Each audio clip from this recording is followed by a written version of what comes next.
लाहौर कलंदर्स ने इस्लामाबाद यूनाइटेड को जो उनके लास्ट मैच में फेंटा लगाया है ना यार, मैंने उसमें एक चीज़ ऑब्ज़र्व की है उस मैच में, और वो ये है कि अपने हैं ना इमाद वसीम भाई, मैडी भाई, यार उनके पास अब सिर्फ बॉलिंग बची है।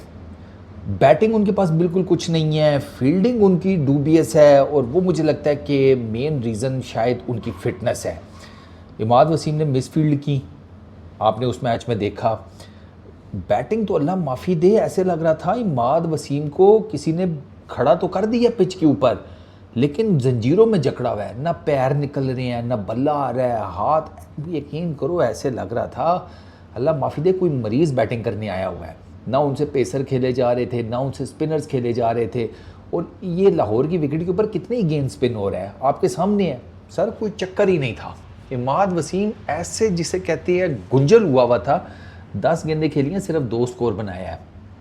और इमाद वसीम का बॉलिंग ठीक है, बॉलिंग ठीक है, मेरा ख्याल है 8-9 विकेटें ली हुई हैं, इकॉनमी भी अच्छी है, लेकिन इमाद वसीम के पास सिवाय बॉलिंग के वो अब उस तरीके का उनका ऑलराउंड चक्कर कोई नहीं। और मैं इमाद वसीम का देख रहा था, Imad Wasim in recent times वो कहीं पर भी बैटिंग नहीं कर पा रहे। पीएसएल में मैंने आपको बताया एक इनिंग में 2 रन हैं, ये जो अभी खेली है 10 गेंदें, आप वो जाकर 10 गेंदें खेले देखें यार, इमाद वसीम से मुंह के आगे पड़ी हुई गेंद नहीं कहीं पर टाइम हो रही, कहीं पर प्लेस नहीं हो रही। ये सबसे हैरानगी वाली बात है कि एक स्पिनर आपको मुंह के आगे गेंद दे रहा है, आपको तो टेक्निकली उठाकर उसको बाहर फेंकना चाहिए, लेकिन आप उसको प्लेस नहीं कर पा रहे। इस्लामाबाद यूनाइटेड का ये चक्कर है कि इनके मिडल ऑर्डर में ना अनरिलायबल प्लेयर्स हैं, जैसे आज़म खान हो गया, जैसे इमाद हो गया।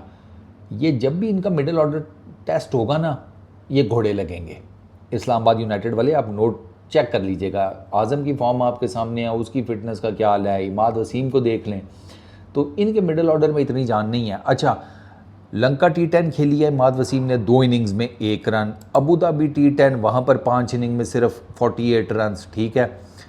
उसके बाद CPL वहाँ पर 8 इनिंग्स में 177, ये पिछले साल की मैं आपको बात बता रहा हूँ 2024 में, वहाँ पर CPL में इनकी मुझे थोड़े से कुछ 2-3 इनिंग्स में रन नज़र आते हैं। दी 100 में भी कोई इतना ख़ास नहीं है, MLC में भी बैटिंग में कोई इतना हिसाब किताब नहीं है।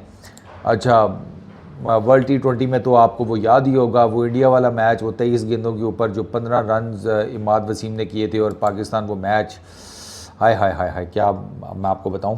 तो इमाद वसीम का ना बैटिंग का काफ़ी इशू है, तो अब वो I really don't think so कि आप उन्हें एज ए बैटर कंसिडर कर पाएंगे, मुझे नहीं लगता, क्योंकि अब T20 क्रिकेट में जो बैटर होता है उसका ज़रा और हिसाब किताब होता है, यानी कि वो इतना होना चाहिए कि वो हिट आउट कर ले, समथिंग लाइक दैट। लेकिन इमाद वसीम का तो जिसे कहते हैं चक्कर ही कोई नहीं ना, तो आई डोंट नो। अब ये बैट ऊपर से एज भी 36 साल हो गई है, 36 ईयर्स की एज भी हो गई है, तो I don't know Imad Wasim का कितना कोई क्रिकेट में फ्यूचर है। बॉलिंग के हिसाब से तो वो ठीक है, लेकिन क्या सिर्फ बॉलिंग के हिसाब से वो कितनी और क्रिकेट खेल लेंगे।